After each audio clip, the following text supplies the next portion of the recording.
Om Shuklam Varadram Vishnum Sasivarnam Chadabhujam Prasanna Vadanam Dhyayet Sarva Vigno Pashanti Yasyatma Bhutasya Guru Prasadat Aham Vimuktosmi Sharira Bandhat Sarvopadeshtu Purushottamasya Tasyangre Padma Prasosmi Nityam Prahlada Narada Parasara Pundarika Vyasamrisha Sukha Saunaka Bhishma Dalbhyan Urkman Gaudava Vishna Falgunadin Punyan Imam Parama Bhagavatam Namami Nigama Kalpatarod Gaditam Phalam Sugamugat Amritam Dribam Samyuktam Vibada Bhagavatam Rasamalaya Muraho Ratika Bhuvi Bhavuka Narayanam Namaskritya Naram Shaiva Narattamam Devim Saraswatim Vyasam Tado Jayamudirayet Hare Krishna Krishna Krishna Hare Hare Hare Rama Rama Rama Hare Hare Hare Krishna Krishna Krishna Hare Hare Hare Rama Rama Rama Hare Hare Hare Krishna Krishna Krishna Hare Hare Hare Rama Rama Rama Hare Hare Srimad Bhagavatam ki jai.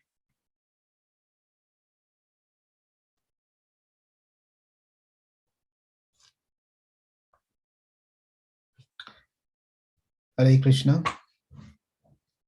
So, a couple of weeks back, we were in the section where Krishna, along with the gopis, were in the forest of Vrindavan.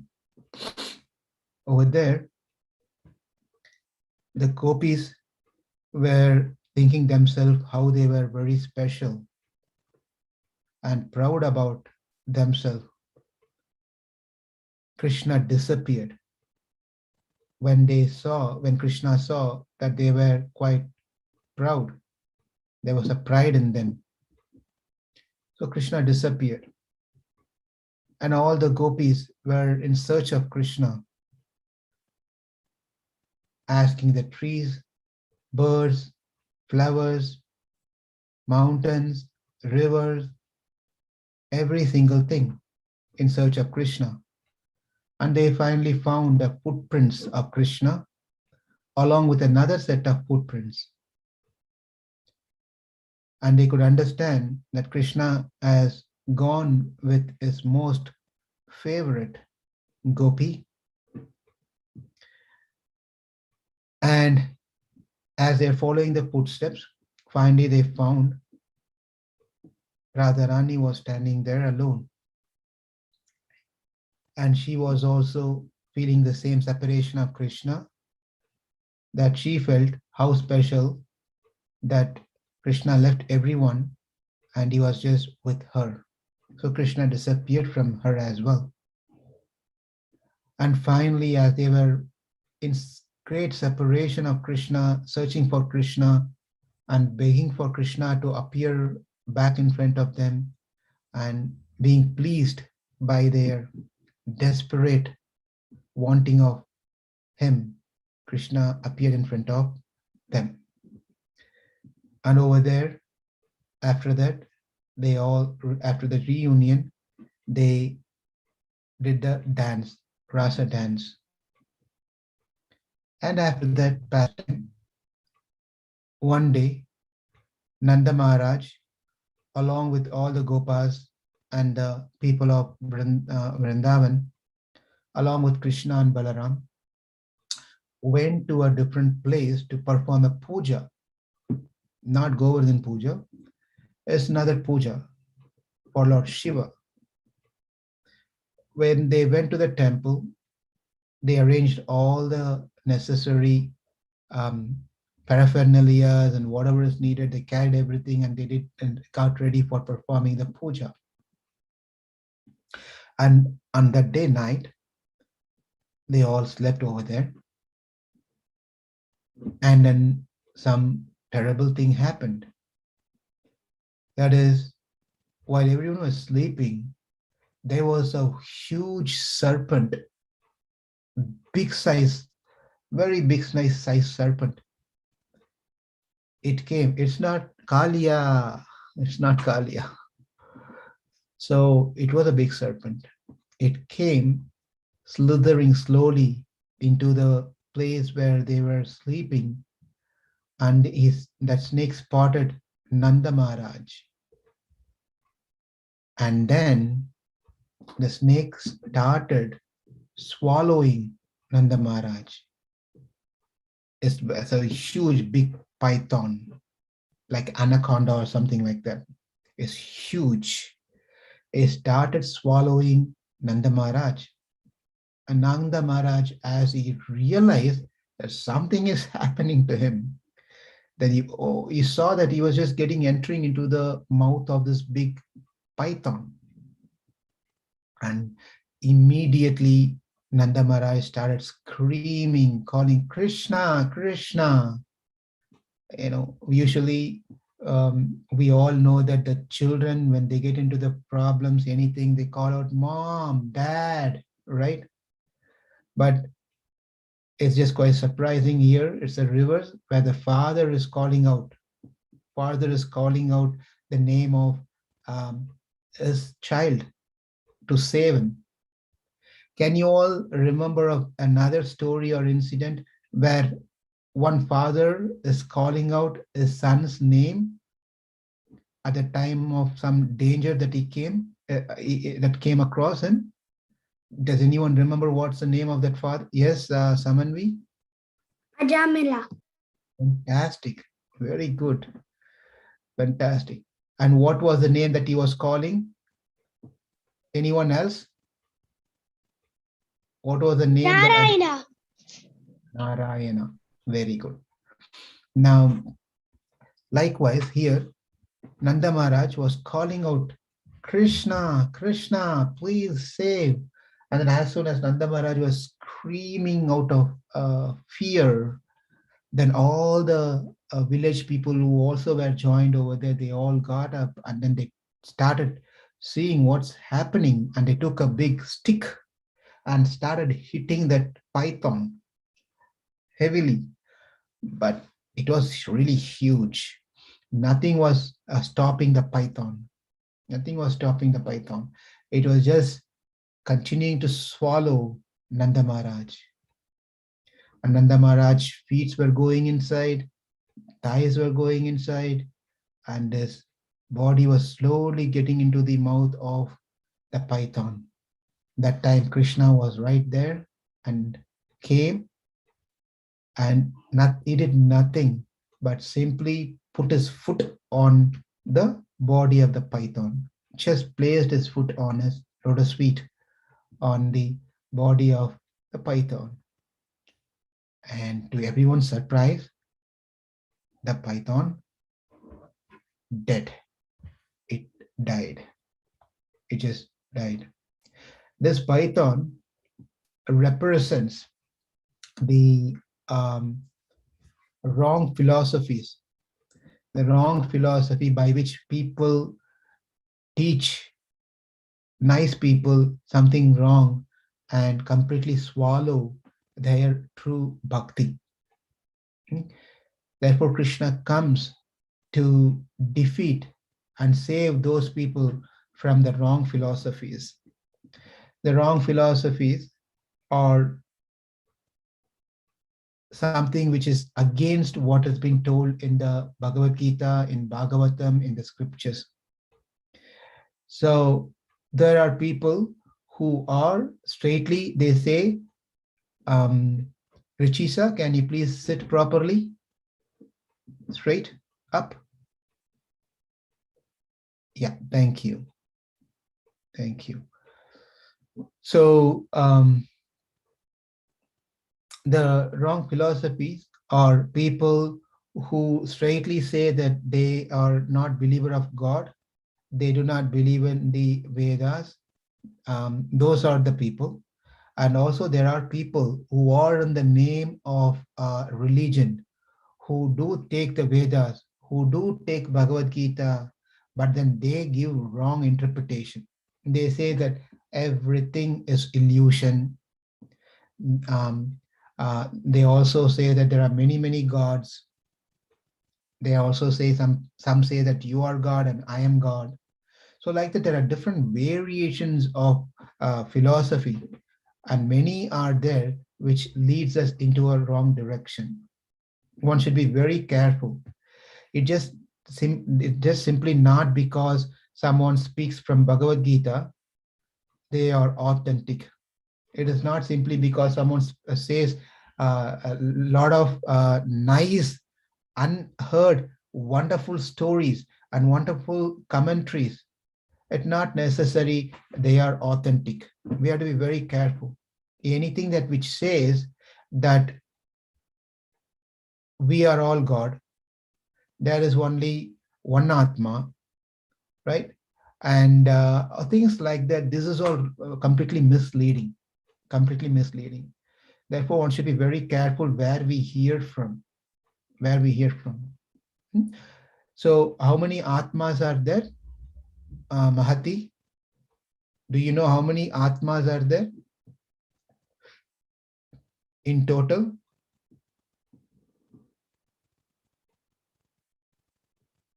Two. Is it two? What are they?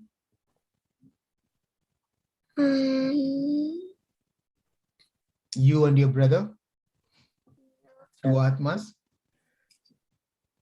Jivatma is one, Ah, and the other one is Paramatma, right? Paramatma. Yeah. So you are Paramatma or you are Jivatma? Jivatma. Come on, think about it. Are you sure you are Jivatma? Paramatma. You are Paramatma? Yes. What is Samanvi thinking about? What do you think, Samanvi? Or is Mahati Jivatma or is she Paramatma? I think it's Paramatma. What does Paramatma mean, Samanvi? Or Ananda, what does Paramatma means? Paramatma is like a supreme living being. Supreme living being. Okay, Rukmini, you raise your hand. What do you want to say? I think we're Jivatmas. Okay. Yes, Amanvi. I think we're Jivatmas. You also think? What does Akshara, what do you think? Or are you, is Mahati Jivatma or she's Paramatma? I think she's Jivatma. Oh, Richisa, you have your hand raised. What do you want to say? I think it's Jivatma. Okay. All right. You can mute yourself. Thank you, Richisa. Thank you, everyone. So yeah, there are many Jivasmas, but Paramatma is one, and we are all Jivatmas. But that there are schools of thought which says there's only one Atma, there's not two categories of Atma, only one Atma is there. Every other Atma that seem to be appearing is illusion. It is not real, which means Richisa, your brother is not real. For Ananda, your sister is not real. For you both, your mom and dad is not real. They are just illusion. Going to school is not real. Getting grades is not real. Your eating is not real, right? Why? Everything is false, but there's only one real, that is God. So like that, school of thought is there, philosophy is there. Whereas there's another school of thought, it says that gods are many, not just one. You should not treat less of anyone. Therefore, there are many gods. All gods are Brahman, supreme. So that is another illusion that people have. Like this, there are many wrong message is being promoted, and people who don't have understanding, they all think that is true because people wear saffron dress and they give such lectures, or even in white dress people give wonderful. There are many people even now in India, when they start speaking, hundreds and thousands of people sit and hear. They make people cry tears comes out of their eyes. They make it so emotional, but ultimately their philosophy leads into the point that we are all illusion. There's only one truth, right? Therefore, what's the use of giving classes for illusion? If you and I are illusion, then why even we have to hear lectures? Why even we want to study Bhagavad Gita? Why we have to cultivate bhakti? No need, right? So, our tradition of Vaishnava, as per the Vaishnava tradition, God is one, but Jivatmas are many. So this is what is represented by this snake serpent, where he came and tried to swallow the real truth, real truth. So when Krishna saved Nanda Maharaj, everyone were stunned as always and started glorifying Krishna. When they all started glorifying Krishna, they all, when they said, you are not an ordinary person, you are God, you are Narayana, you are supreme, everything. What did Krishna say as usual? Who remembers? Who remembers? Krishna always says when he hears these things. No one remembers? Okay, okay. Krishna says, if you speak like this again, then I will leave this place. Yeah, go ahead. Who's that? Um, I was about to say that. I was about to say the answer. Okay. So Krishna said, I will not play with you. I will not be with you. I will not be friends with you. Then everyone said, okay, okay, okay, please, please don't do that. When you are one among us, you're not supreme. You're like us. Okay. So they were all back. And then they went back after this incident. The next time, what happened was there was a demon, another demon, was sent by Kamsa. His name was Aristasura. He took a form of a bull. Kamsa came to know that Krishna is in Vrindavan along with his brother Balaram. And this information was given to Kamsa by a special news reporter who knows in and out of everything. He knows everything. And he went and reported to Kamsa that, you know what? The one that is appeared. Narada Muni. Yeah, you need to turn on your camera so we can know. You can have to raise your hand so we know. Okay, thank you, Rukmini. So that, yeah, now that I can't keep that anymore as a secret, Rukmini also already told, it is Narada Muni. And Narada Muni told Kamsa that, Kamsa, you know what? You're working so hard, but then here's the news. The child who was born to kill you is there in Vrindavan, along with his brother Balaram. Do something, otherwise your life will be finished. And when Kamsa heard this one, he became very angry. And then he called for his people. His people are all good people, right? You all know who all is good friends. Yeah, correct. Is good friends. How do you know you are in a right path or wrong path? Akshara, how do you know you are going in the right direction or wrong direction? You know that because when you're in a bad direction, you know that you're saying bad things to a person, or you're being rude to a person, or you're doing something bad. Very true, very nice. And also you will can know whether you are heading in a good direction or bad direction by your friends. If you have good friends, you're in good direction, you're in good hands. If you have bad people, bad friends, then you're going in a wrong direction. Yes, right? Yes, It doesn't mean that we are studying Bhagavad Gita We are studying Bhagavatam. We should treat everyone equally. Is it not?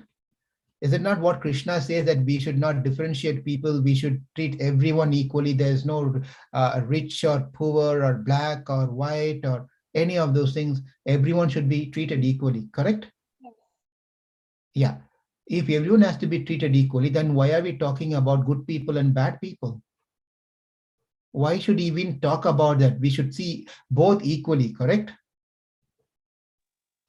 We're talking about bad and good, so we know what we shouldn't do and we should do.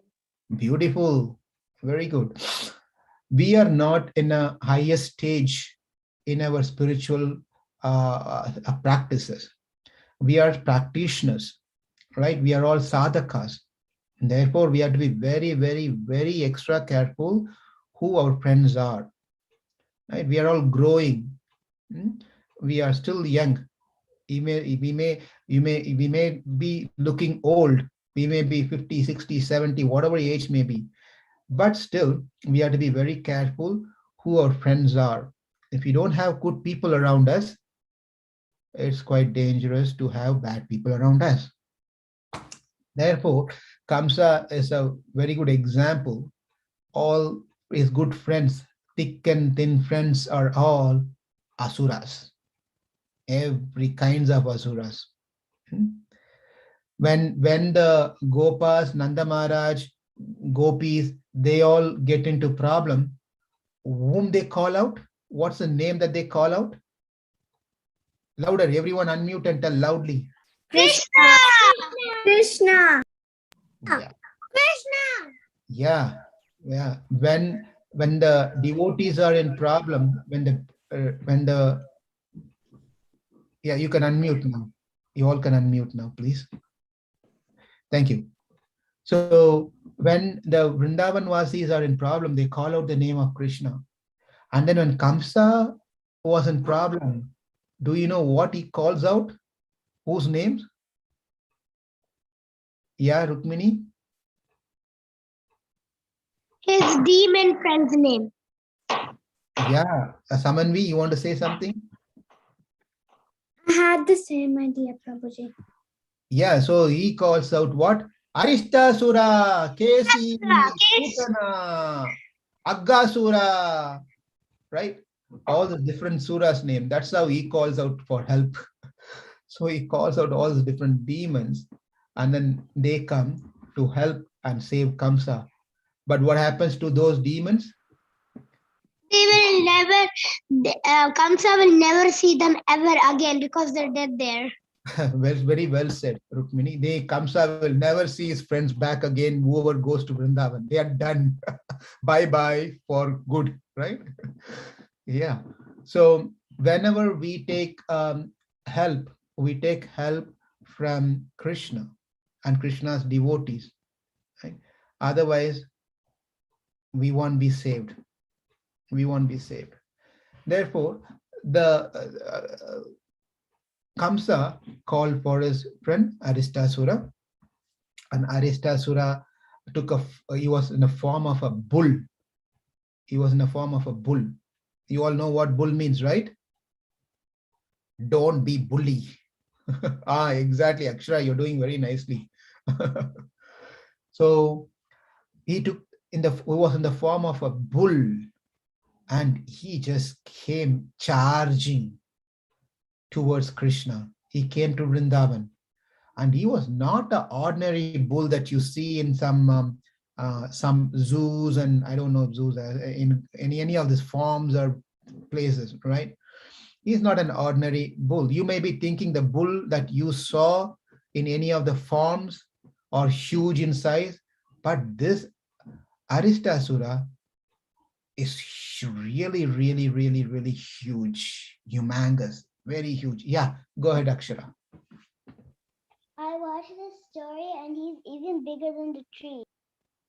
He is just bigger than the tree. My God. When we compare Aristasura to us, we will be like a tiny ant to him. Yeah, exactly. We all in front of Aristasura like a tiny ant. You're very descriptive. Very nice. Okay, So Aristasura came. When he came, every people were there on the street. They saw this unseen bull. This bull is not normal bull. They could all understand this must not be, they cannot be an animal. This cannot be a bull. It must be an asura. It must be a demon. The children over there playing on the street, they saw this Aristasura, they started screaming, crying. Their cry was, and never heard such cry. They were just crying out of fear. As soon as the parents who was just busy doing their their job inside, they were all working from home inside their house. And then as soon as they heard There's no technology that time. as soon as they heard the children were screaming and crying in outside, they just came rushing. Something happened to their child. But then when they came out, they saw this big, huge bull. They shivered out of fear. They carried their child and started running.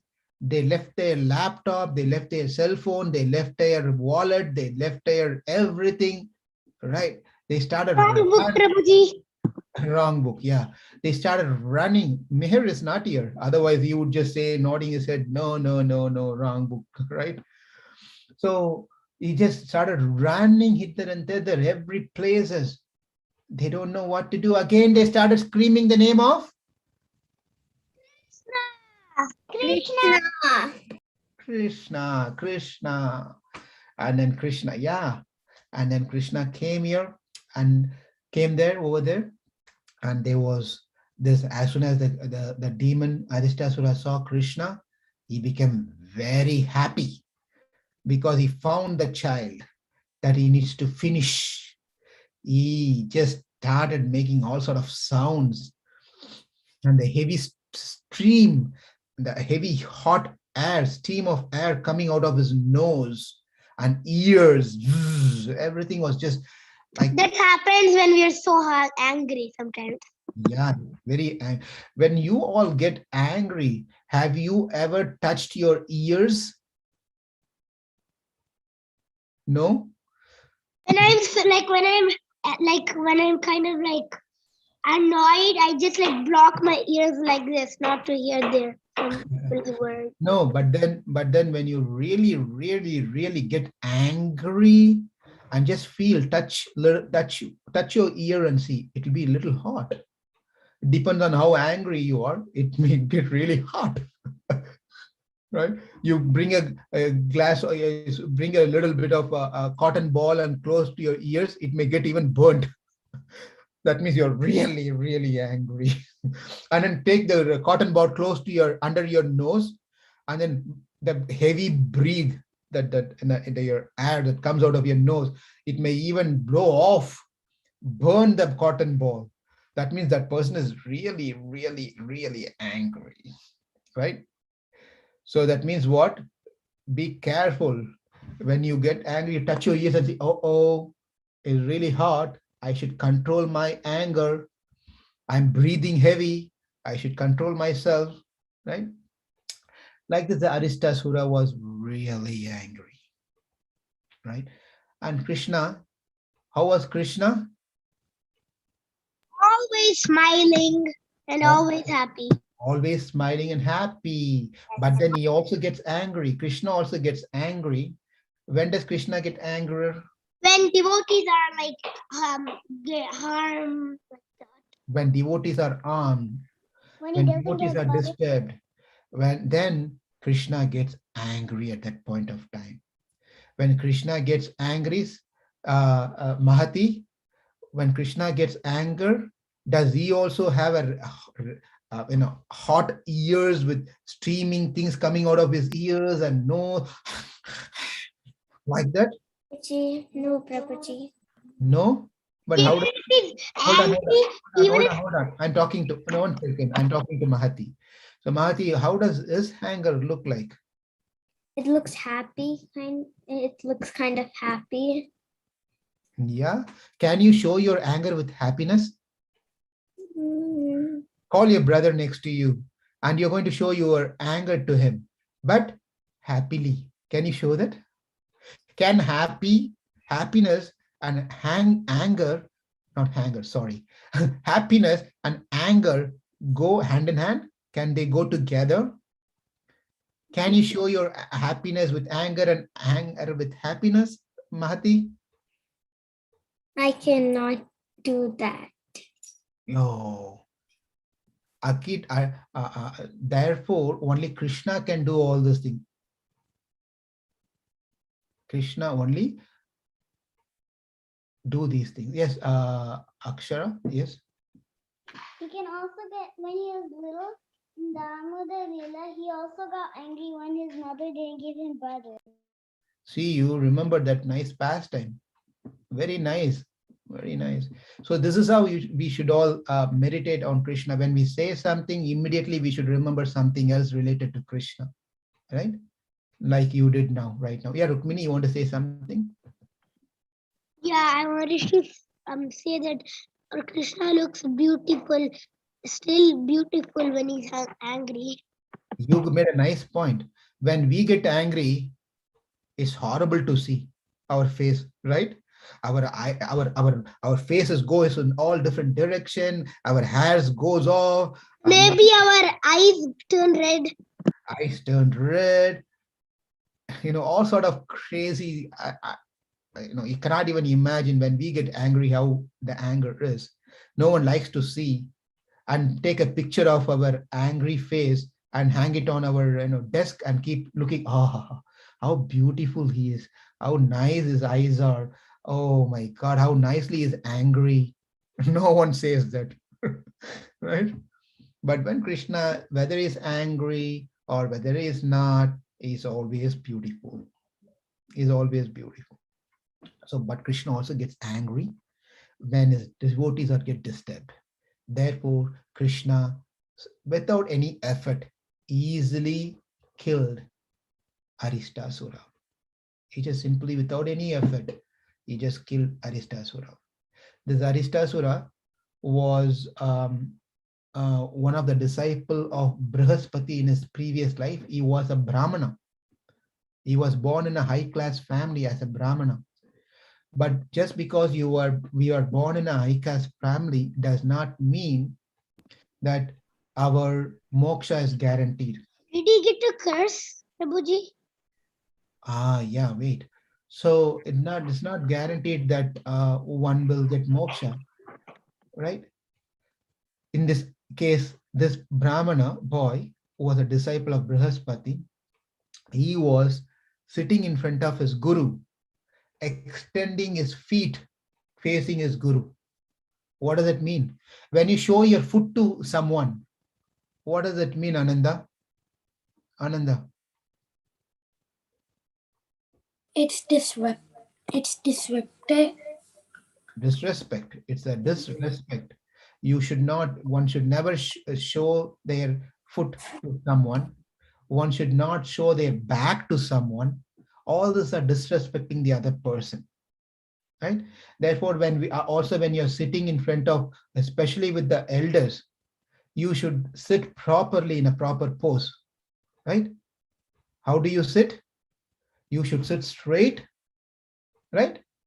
And then in front of, when you're having assembled in front of elderly people who are older than you should sit properly. You should not be doing like this, like this, like this, like this, and then right this, like this, all sort of things. And then you should not keep on shaking your body like this, and then you should not shake your leg, and you should not put your one leg on top of the other leg, and then keep shaking your foot.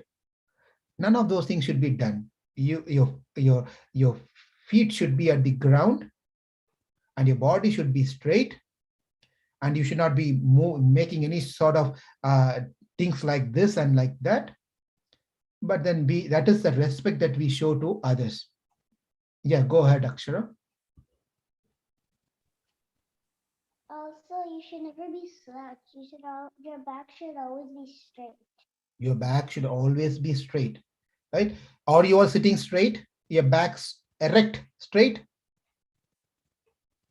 Yeah, because if you don't sit straight, it is one thing is that it's disrespect, as we are so seeing now. You're being in a not in a happy mood.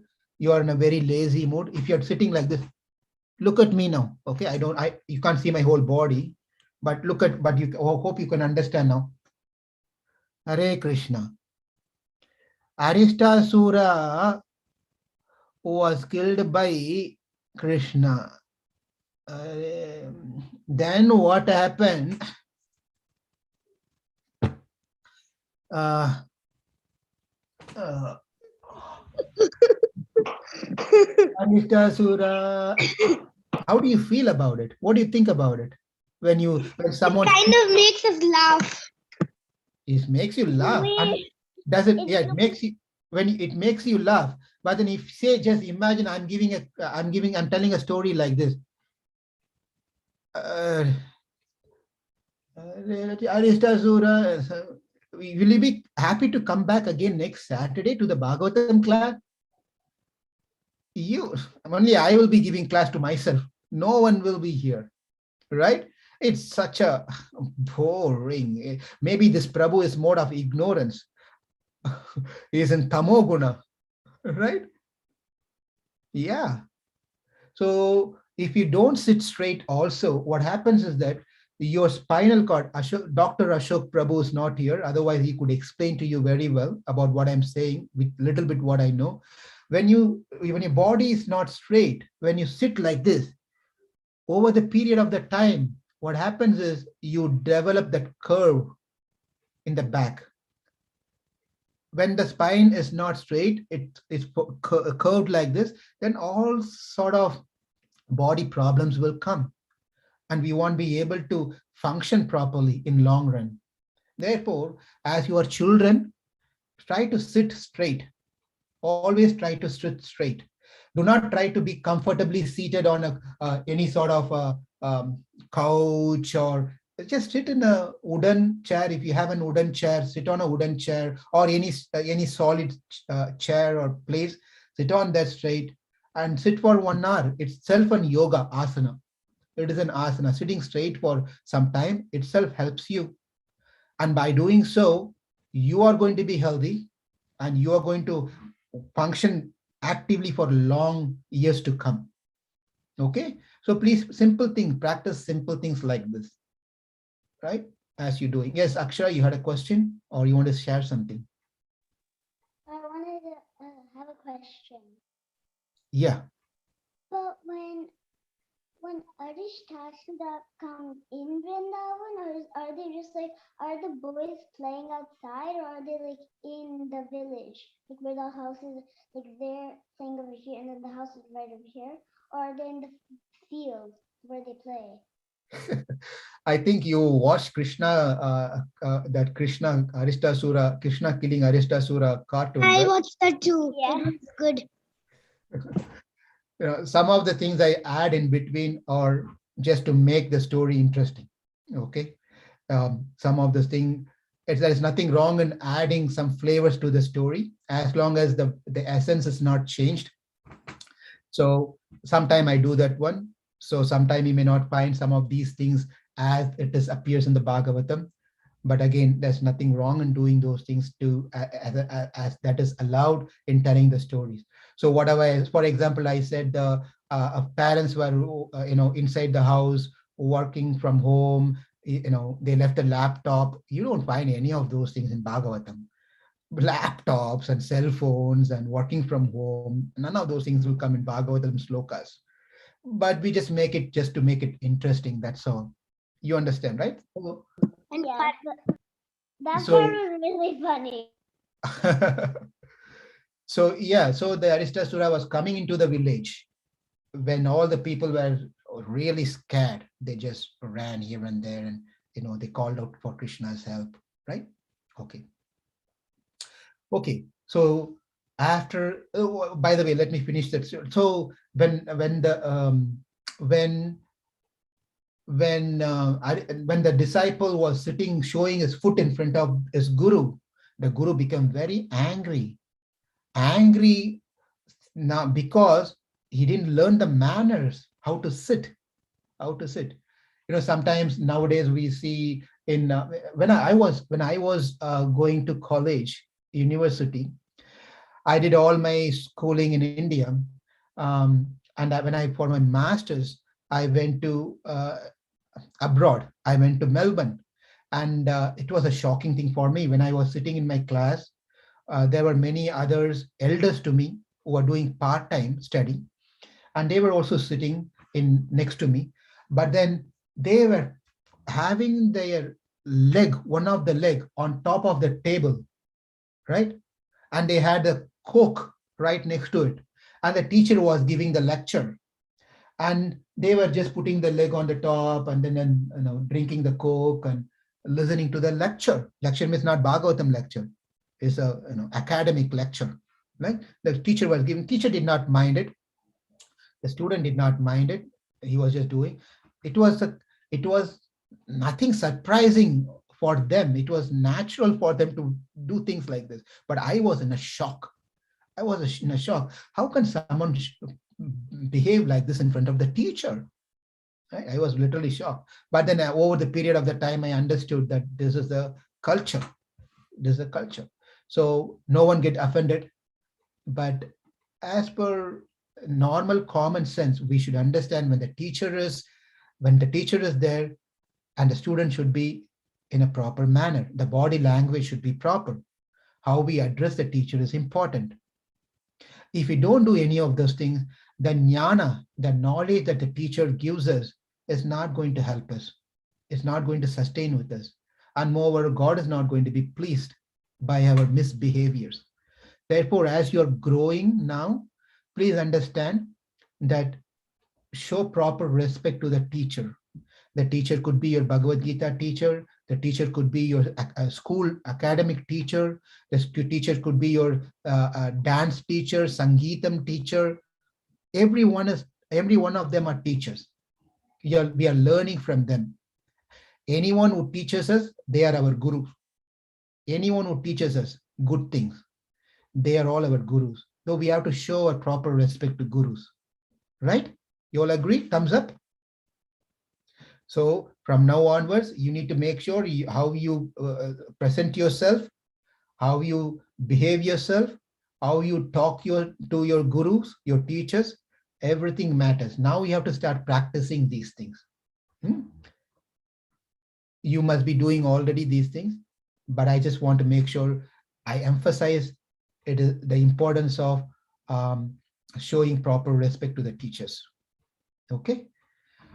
Now, because the teacher got upset, he told, "You fool, you rascal, how disrespectful you are. You don't know how to show respect to the teacher. There, you're showing your foot to the facing your teacher like a bull. Bulls, that's how they sit. They don't sit crisscross. Have you ever seen a cow or a bull sitting a crisscross? You know what crisscross, right? Position. You all sit. Do you sit crisscross at all? Anytime? Yes, thumbs up. 2 thumbs ups are there. Richisa, Mahati, Ananda, do you all sit crisscross? It is a very important asana. At least every day, everyone, if health permits, if their knee permits, right? We should try to How do bulls sit? Hold on, let me finish this one. So if your health permits and you're able to do it, then please try to practice sitting crisscross. Do not hurt yourself. If it does not, please do not practice. But if you can do it, try to sit crisscross for at least few minutes. You will not believe it. It gives it really gives stability to the body, because there are many nerves, the veins. What does stability mean? Strength. It gives strength to the body. So it is important practice, and very simple to practice also to do this one. So cows, the bulls does not sit crisscross. They place both all their legs on one side and then sit. That's how you sat. Therefore, you become a bull. That's how the Aristasura got cursed, and he was born as a bull. Mhm. And Krishna finished Aristasura. And then one demon left. One of the last demon that Kamsa sends. Guess who that is? Anyone knows? Make a guess. Akshara, you raised your hand first. Go ahead. The tiger? Which one? Tiger? Yeah, the tiger. Tiger? No. That tiger that came with the bull? No, not that. Anyone else can think of a demon? Was last one? Putana? First, not first one, last one. He is a... yeah, go ahead, Mahati. The elephant demon? Elephant demon. Elephant...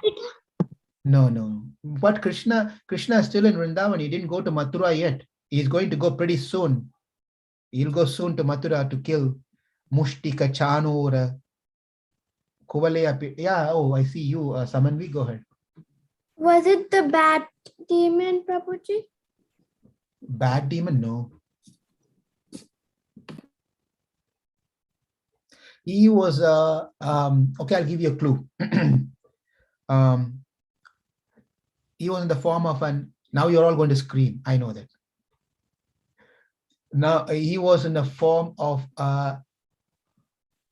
H-O-R-S-E.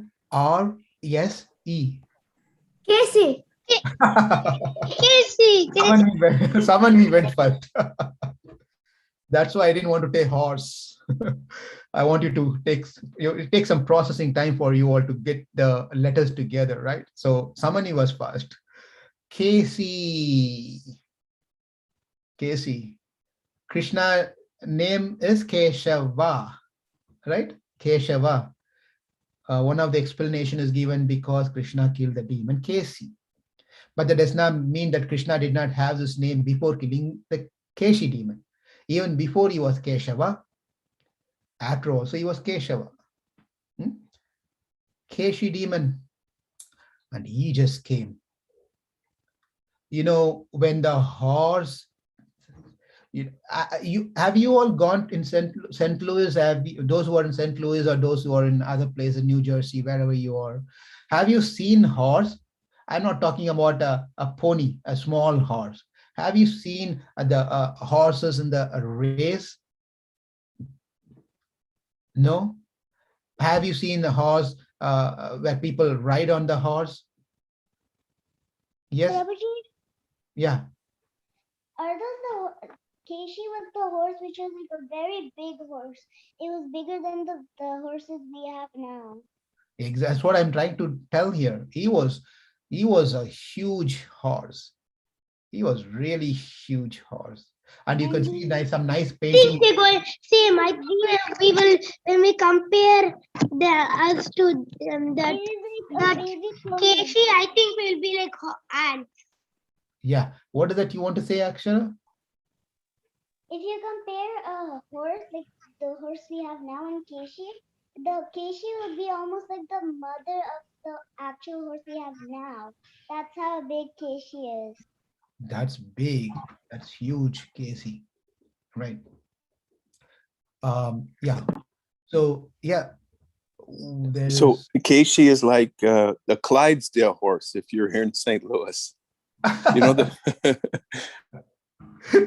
Thank you. Correct, Prabhu. Thank you. Yeah, so it was Casey. So Casey came and Krishna just punched on Casey and Casey just gone. Of course, there was a lot of to and fro fight between both, but then Casey was finished. He was also finished. So Casey represents a devotee who thinks himself to be great. A guru thinks himself to be great. Does anyone here, children, you are here. So how many rounds do you chant Akshara, Hare Krishna Mahamantra? How many rounds do you chant every day? I chant 2 times and the total is 260. You chant 2 times, that comes to 216 Hare Krishna Mahamantra. Wow, 216. That's really, really nice. I'm sure slowly, slowly you're going to chant more as you grow, right? Yeah, yeah. Samanvi, how many rounds do you chant every day? Prabhuji, sometimes I chant 3 times or 2 times. So if I do 3 times in this Damodar month, it will equal 6 rounds. Like I'm doing 3 rounds every day. You do 3 rounds. My goodness. That is 108 into 3, 3, right? Yeah. Yeah. How many rounds do you chant Mahati? I chant 2 rounds, Prabhuji. You also chant 2 rounds every day? Yes, Prabhuji. Kids are very special, very special. And is that Krishna next to you? Yes, Prabhuji. Krishna, do you chant every day? Yes. How many times do you chant? 12. 12 times? He chants 1 round. You chant 1 round? Really? Yeah. How old are you, Krishna?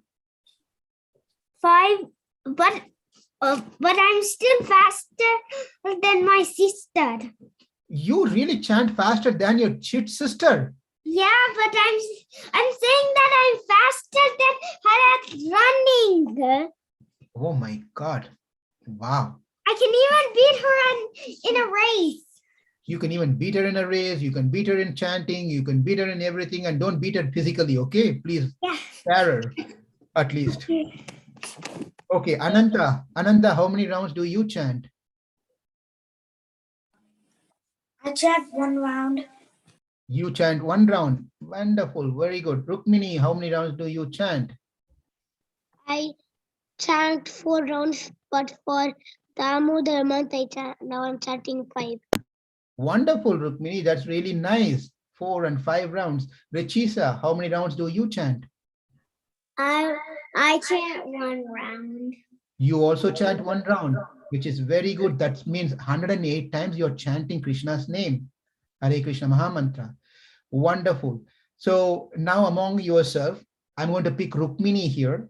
Rukmini, you said you're chanting 4 rounds. Yes? Yes. Do you think you're a great devotee because everyone else is still chanting 3 rounds, 2 rounds, 1 round? No one is chanting 4 rounds yet? No.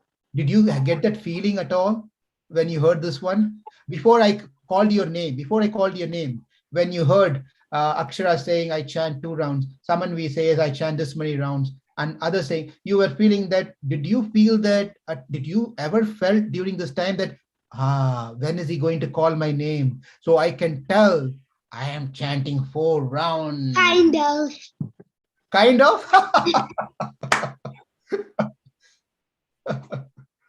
Is that good to think like that, Rukmini? No, right? Right? So Krishna says that this particular Keshi demon is nothing but representing us to feel that we are great than others. I am great because I chant 4 rounds. Krishna says, then you are Keshi demon. You're not demon, you're having a quality of Keshi. Right? He's proud. Yeah. So one should be very, I'm not, it's naturally sometimes comes to us, think that we are better than the other person. Even in bhakti, I am doing fasting, I'm doing this thing, I'm doing that thing. That person doesn't even do any of those things, coming to the temple for so many days, so many years, but still not chanting 16 rounds. But look at me, I'm chanting 108 rounds. I'm doing everything, I know everything. So that means thinking oneself to be a great devotee is nothing but representing a demon called Keshi. Krishna doesn't like it. Krishna doesn't like it. So we all should be very careful as we are practicing bhakti, we should not let the demon called Keshi come into us. That will destroy us. That will destroy our bhakti. That will just pull us down back into this material existence. Therefore, we should be Tranadapi Shunechena Taroreva Sahoshana Amanina Manadina Kirtanaya Sadahari. What Chaitanya Mahaprabhu says is that we should be thinking ourselves lower than the blade of grass. We should be more tolerant than the tree. Only those people, only those devotees can be admitted in the heart of Krishna. Only those can chant the name of Krishna offenselessly, right? Therefore, we should always be in a humble mood, and we should always tolerate the situation around us. So we should understand this and try to practice this one. Okay, so this is what we learned today from Keshi, demon. So next time when you come, your assignment is going to be how humble you were this week. Right? When someone tells to you, someone opportunity comes, there are several opportunity comes to us. So how did we exhibit our humility? Can you all take this as an assignment? And I'm surely going to ask question on this. When you come next time, how did you exhibit your humility? You all understand what that means, right? Being humble means? No, Akshara? Okay. I don't understand the question. Sarvari is going to teach you when she comes back from her wherever she is. You ask her what humility means. Being humble means. Okay, and you're going to practice that. Humble means not thinking oneself to be superior, not oneself to be great, not to be proud, not thinking others to be lower than us and we are greater. Rather, we think ourselves to be still, I have a lot of things to learn. I'm still practicing. Thinking oneself, I don't know anything. Humility, humble, this is all same terms, okay? Now you got it? So you're all going to apply this until we meet next time and share how did you learn? What did you learn? How did you apply this one? And you're going to tell an incident, at least one incident. Okay? All right. Now, after this comes an interesting episode, chapter, where Kamsa is going to send someone very special to bring Krishna from Vrindavan back to Mathura. And that is Akrura. Akrura is going to come to take Krishna and Balaram from Vrindavan to Mathura. And what's going to happen is interesting. How this has happened is also going to be interesting. And when Krishna is going to leave Vrindavan, what's going to happen to the people who live in Vrindavan, his friends, gopis, gopas, his parents, his uncles, his relatives, how they're going to feel is quite heart-touching to hear these things, which will be what we are going to cover when we meet next time. Okay, any questions?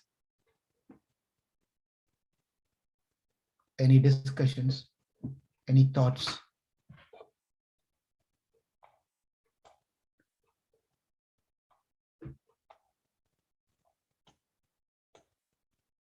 You're all very quiet. Krishna is going to leave Vrindavan and go to Mathura. Bye-bye to Vrindavan. Is a childhood pastimes are going to come to an end for us. It never ends. It always continues eternally.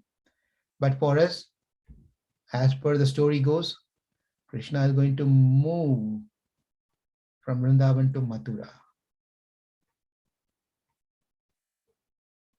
Are you all ready to go with Krishna to Mathura now? Yeah, be ready. Pack yourself. Take your snacks. I will pack everything and also like a lot extra to Krishna and Balaram. That's nice. Okay. What did you learn? Disconnected. What did you learn today? Bluetooth connected. Wow. Okay. What did you learn today? Some points, Mahati? To respect elders when they come, you have to sit like the right way and like don't show your feet at them, and yeah. Very good. Yes, Rukmini, what did you learn? Tell something different from what has been told. To be humble to everybody. Okay, that's nice. Akshara? You should always be humble and you should never be proud. Okay, not to be proud. Samanvi? Prabhuji, I have a question. Yes. So why did Krishna say to the villagers not to say like Krishna, like you're the supreme person, and like tell that he's saving them? Okay. So why did Krishna tell his friends and relatives not to tell him as Supreme Lord? Right? Okay. Who can answer this question? Because I forgot. I don't know. Akshara, you and Rukmini raised your hand. So Akshara, you go first. And Rukmini, you're going to support Akshara with your answer. I think why Krishna said that is because he has been there for so long, he hasn't revealed the secret yet, and he doesn't want to reveal it. So he's telling them not to say it. Okay, very good. Nice. Rukmini, what you want to say? I think like he doesn't want them to know that, because then all of the people will treat Lord Krishna like God, and they will like be like their servants, and like kind of like let Lord Krishna do anything and not, and like kind of like you know. Well said. Both of you really made nice points. Akshara said Krishna doesn't want to hear such things because then the secret will be out. Correct, Samanvi? And then the second, Rukmini said that if everyone understands that Krishna is God, then say, for example, like this is just a example. Don't take it literally. So Samanvi, your sister, okay, Vaishvi, right? You play with Vaishvi and Vaishvi plays with you, right? Yes. Suddenly, Vaishvi lifts the tree right in front of your house. There's a tree, right? Where you have the swing. She goes and just pulls the tree like this and throws, like throwing a mushroom. Just effortlessly takes this and throws out like this. How do you feel? What goes through within you when you see this one? What happens to you when you see this? I feel shocked that how did she lift that and throw it? And what else do you think about your sister at that time? I feel like she's strong. And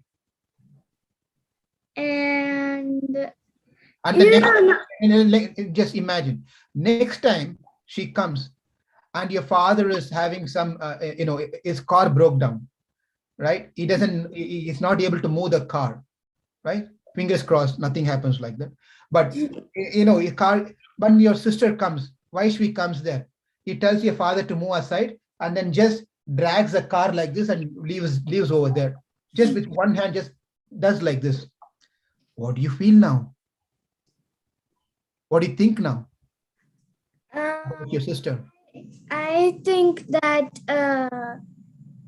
like she can never do that because she's too small and young.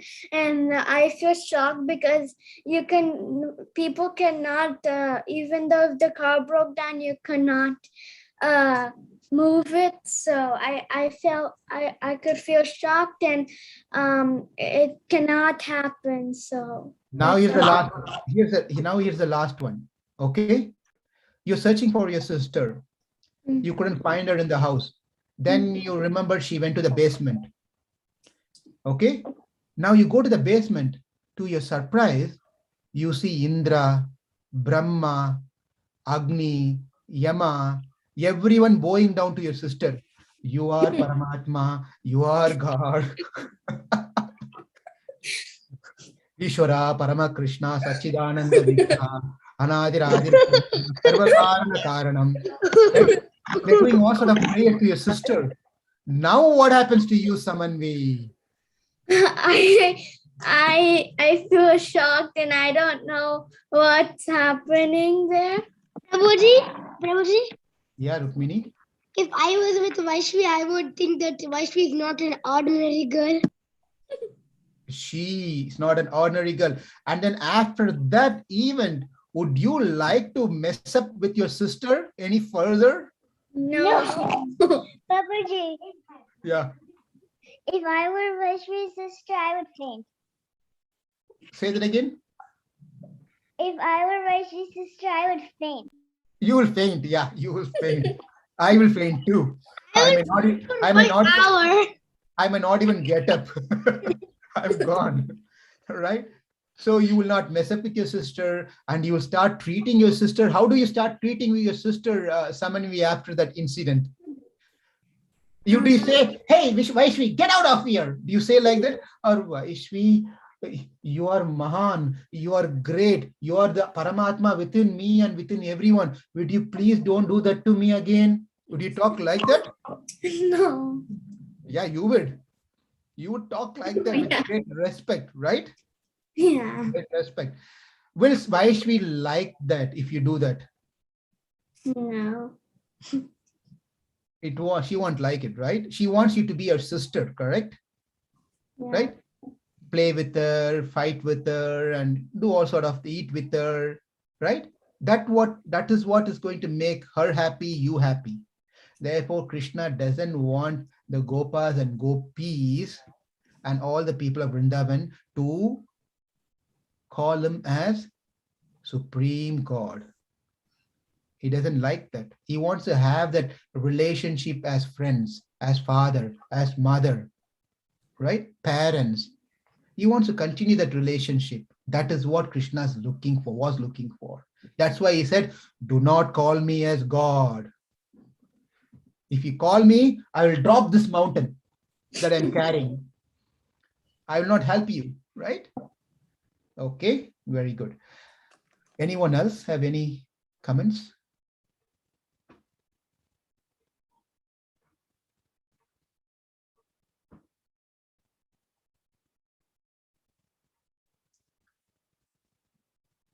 One second, Rukmini. We'll open it for other older kids also, if you all don't mind.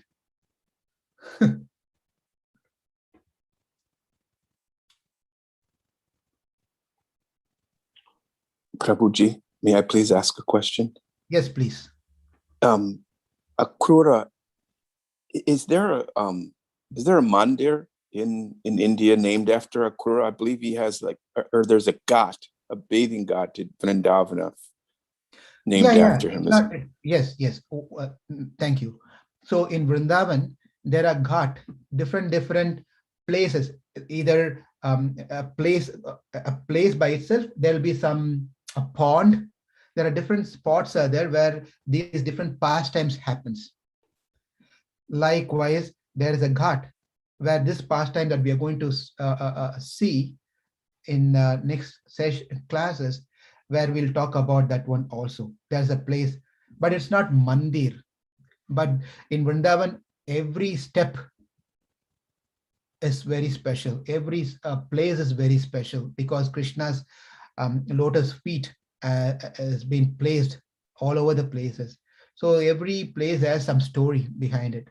So There is a place where Akrura went to take his bath that we are going to see. That place is a special place. Likewise,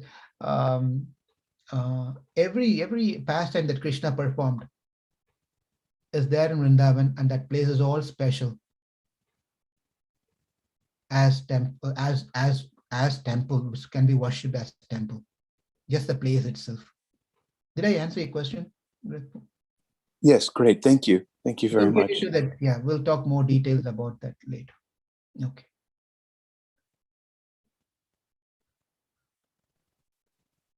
Okay, if there is. Hare Krishna Prabhu, I think I have a question, Prabhu. Okay. Up to which age of Krishna when he left Vrindavan, Prabhu? What was the age of Krishna when he left Vrindavan? Generally, it is said 10 years he was there in Vrindavan as a general thing. Okay. Thank you, Prabhu. And of course, there could be some plus and not minus, plus of some things, and that could be some variations.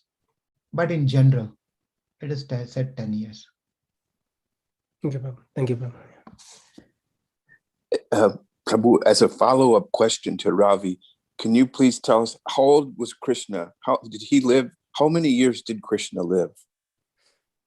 Krishna, when he was in this earth planet, they say he was there till 125 years, around that age. That's what is being told. So his earliest years were in Mathura and Vrindavana, but then he would travel around after his earlier leelas. Is that it? Or So- where? Or, yeah, can you please explain just generally? Yeah, I know that's a big question. So, no. So he was in his childhood, he was in Vrindavan. Then he migrated, moved to Mathura.